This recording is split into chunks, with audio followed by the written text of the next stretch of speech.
From putting all of Hollywood back in line, come up, accept your little award, thank your agent and your God, and f*** off, to correcting a foul-mouthed interviewer. Congratulations on already f***ing up. It's next week, you moron. Here are 9 times disrespectful celebrities got destroyed by Ricky Gervais, starting with Joy Behar, who groped Ricky Gervais as soon as he arrived on her show. Are you a germaphobe? Are you not a hugger? No hugging, no touching, you're germaphobe? No, they said keep it quick, just go and sit down. Oh, okay, so we can touch you? Yeah, of course. Oh, okay. I'm like, wow, we just thought you were huggy. Because you gave hugs the last time you were here. I feel like a strippogram. On top of that, Joy also tried to label Ricky, but he was quick to clap back. Referring to Sex and the City 2, I said I was sure the Golden Globe would go to the team that airbrushed that poster. Yeah. A little sexist. No, it's not. Why is it sexist? Well, because you're saying that the girls are older and they need to be airbrushed. No, I don't think that you lose your sensuality or your beauty because you hit 53. And Ricky's final roast silenced Joy's accusations for the rest of the interview. I'm defending my motives, not the joke. I stand by the joke. Yeah. I don't think I have anything to apologise for, but that's not the joke. I think if you're going to criticise, you've got to understand the joke. But that was not the only time Ricky had to swat down Joy's opinions on his humor. Well, when you go on the Golden Globes, a lot of time you are politically incorrect. That's the thing about offence, isn't it? When people say they're offended, it's that just because you're offended, it doesn't mean you're right. You know? Destroying Joy's entire woke agenda in a single monologue. Offence is about feelings, and feelings are personal. Some people are offended by equality. So what? You know, so you can't second-guess people. If you try and please everyone, you'll please no one.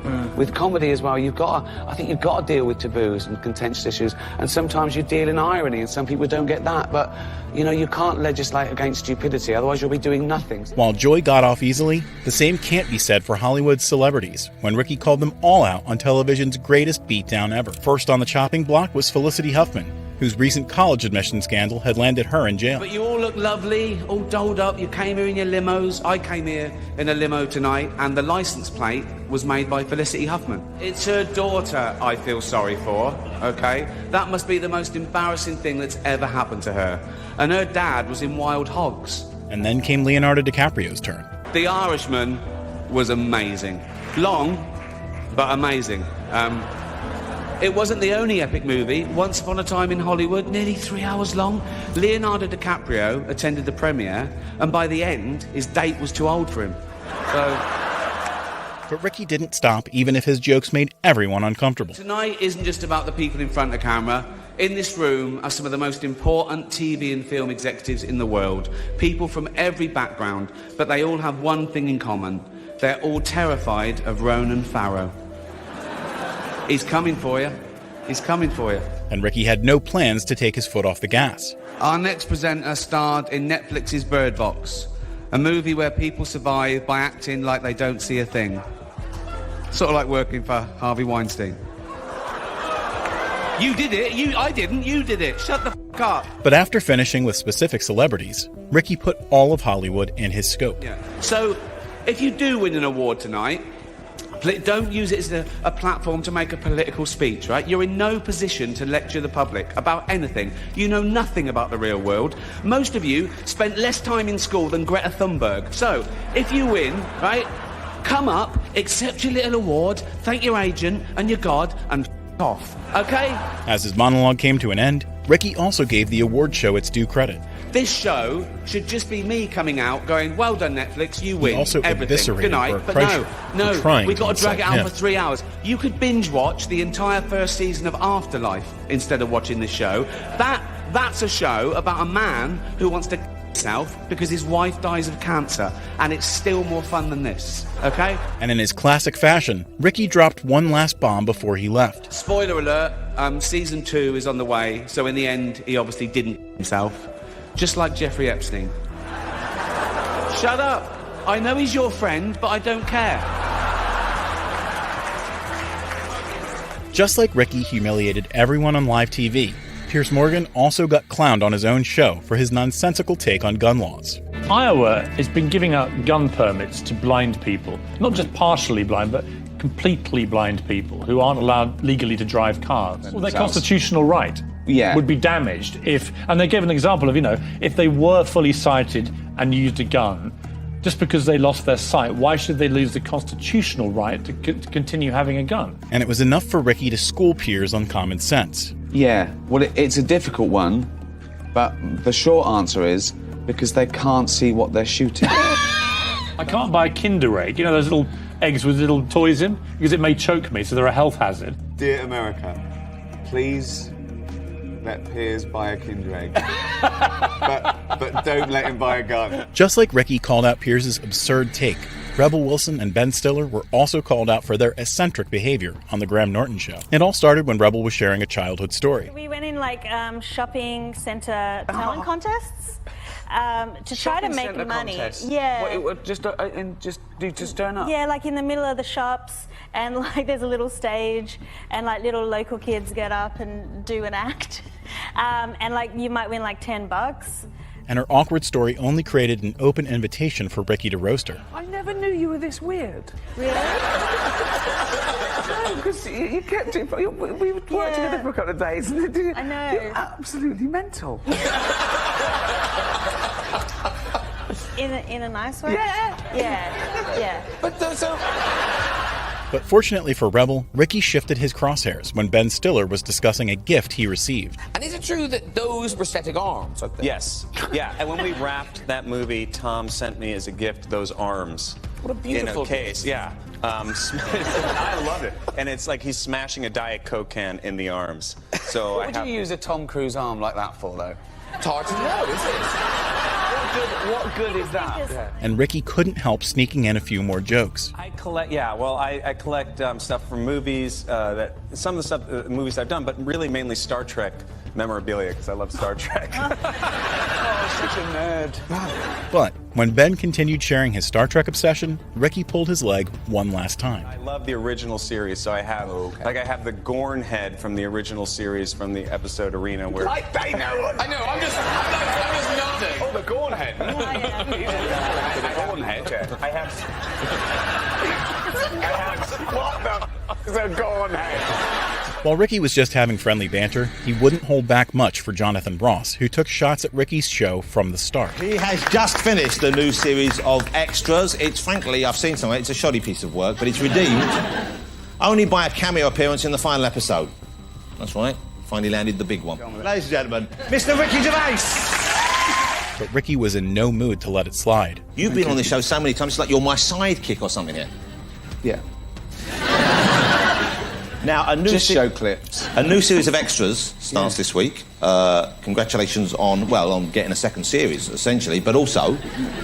Congratulations on already f***ing it up. It's next week, you moron. And Ricky quickly exposed Jonathan's TV reality side. It's a more traditional sitcom. It looks a bit postmodern with the sort of meta level of, a play within a play, but it's... we think it's funnier. You're a film reviewer, you should know these words. That was like a proper answer to a proper question then. I know, so you'll cut it out. But as if that wasn't enough, Ricky kept taking Jonathan to the cleaners. I do look a bit more like Parker these days, I don't know, that's the problem. You're getting me confused. He's kept himself in trim, look at you. Undo the button, go on, let it hang out. Look at this, look at this. Nothing there. There's nothing there. Fucking go. What? Look at that. And whenever John fumbled after that, Ricky took the chance to sneak a jab in. Will there be a third series? You did 2 series and a special of The Office, of course. Do that again. You did 2 series and a special of The Office, all right? People with me not smiling at your buffoonery. Will there Take 3. Why do you do this to me? Why do you come on and do this to me? Why do you just make my life easy? Fortunately for Jonathan, he only got humiliated once, unlike Mel Gibson, who Ricky called out 4 times for allegedly calling Winona Ryder an oven dodger, a term for Jewish people who escaped Hitler's concentration camps. Mel Gibson, come on. No, come on. I'm not going to have a go at him. He's been through a lot. Not as much as the Jews. But as if calling him out during the Emmys wasn't enough, he did it again at the Golden Globe Awards. First presenter is beautiful, talented, and Jewish, apparently. Mel Gibson told me that. He's obsessed. Please welcome Scarlett Johansson. Not stopping at Mel's anti-Semitic remarks, Ricky also put shade on the actor's drunk driving history. Honestly, I like a drink as much as the next man. Unless the next man is Mel Gibson. Unfortunately for Mel, Ricky's smackdown would continue even after 2 years. A few years ago, on this show, I made a joke about Mel Gibson getting a bit drunk and saying a few unsavoury things. We've all done it. I wasn't judging him, but now I find myself in the awkward position of having to introduce him again. And before he finished the set, Ricky dropped 2 final bombs. Listen, I'm sure it's embarrassing for both of us, okay? And I blame NBC for this terrible situation. Mel blames... We know who Mel blames. Mel's forgotten all about it, apparently. That's what drinking does. While Ricky destroyed Mel harshly, Stephen Colbert got his schooling politely when he debated Ricky on religion. I know that you're an atheist, correct? Yeah. Okay. People have been debating... that's the devil waiting for you in hell, by the way. Did you want to debate the existence of God? Okay. Yeah. And while Ricky was proving his point, Stephen told Ricky something completely out of line. I don't need faith in science. I don't need faith to know that probably if I jump out of a window, every other time someone jumps out, they smash to the ground because of this thing called gravity. And I don't... then Yeah. Satan would be raping you. But even though Stephen continued his unnecessary aggression, Ricky calmly educated him. Why is there something instead of nothing? That makes no sense You at all. have to answer my question. That's not the two choices. No, but the choices I'm giving you, I'm the host. Well, I don't... You want to concede the debate? Why is there something instead of why is there nothing? Why does the universe exist at all? Why is there something? But surely the big question is not why, but how. Well, why is irrelevant. And Ricky just didn't stop there. So, you believe in one God, I assume? In 3 persons, but go ahead. So basically, you believe in... You deny one less God than I do. You don't believe in 2,999 gods, and I don't believe in just one more. Right. Nevertheless, Stephen desperately tried to one-up Ricky. Everything in the universe was once crunched into something smaller than an atom. But you don't know that. Well... You're just believing Stephen Hawking, and that's a matter of faith in his abilities. Yes. You don't know it yourself. You're accepting that because someone told you. But what Stephen didn't expect was Ricky turning the tables on him. But science is constantly proved all the time. You see, if we take something like any fiction, any holy book, in any other fiction, and destroyed it, okay, in 1,000 years' time, that wouldn't come back just as it was. Whereas if we took every science book, right, and every fact, and destroyed them all, in 1,000 years they'd all be back, because all the same tests would be the same result. Stephen wasn't the only late-night host to get schooled by Ricky, because he also taught Jimmy Fallon how to do comedy after his surprise appearance on The Tonight Show. You're accepting. Do it like it's your. Do it like you were clever enough to come up with this joke yourself. Okay. Before that moment, Ricky gave Jimmy a thoughtful gift. This is the Office box set. It's 10th anniversary of The Office. Yeah. I'll leave that with you. If you could hold that, that'd be great. If you could hold that. Only for Jimmy to do the unexpected. Appreciate it. Right. Cheers. Well, thank you so much. See you later. Because all the same tests would be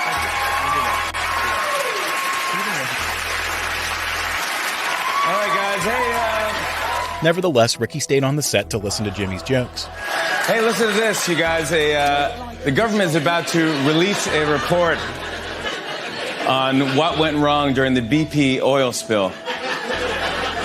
Or as Fish put it, hey, no rush. And after hearing that, Ricky couldn't help himself teach Jimmy about comedy. But I'm not doing that. It was shoddy. It was, I mean, you know, you didn't write it, and that's...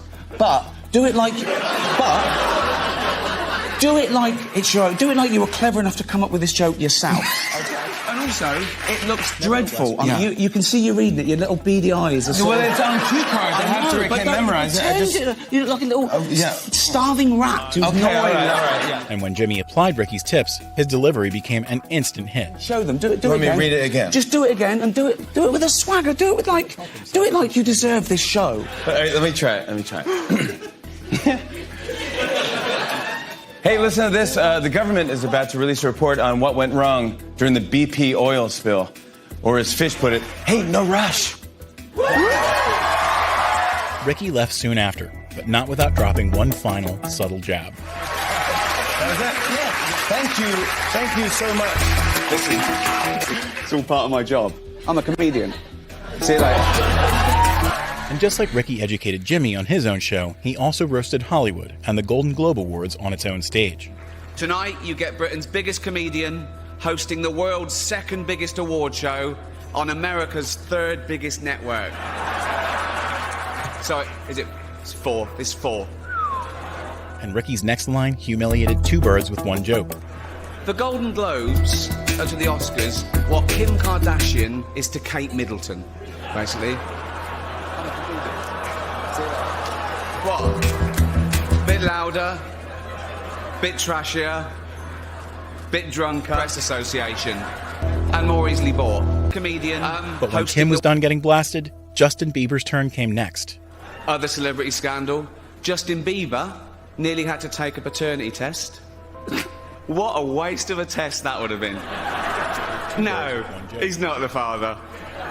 The only way that he could have impregnated a girl was if he borrowed one of Martha Stewart's old turkey basters. Open wide. Bit louder. And even after taking shots at various top shot celebrities, Ricky proved that he wasn't even a little afraid. Now, the Hollywood Foreign Press have warned me that if I insult any of you, or any of them, or offend any viewers, or cause any controversy whatsoever, test, they'll definitely invite me back next year as well. And his confidence just goes to show that Ricky isn't afraid of destroying celebrities on any stage.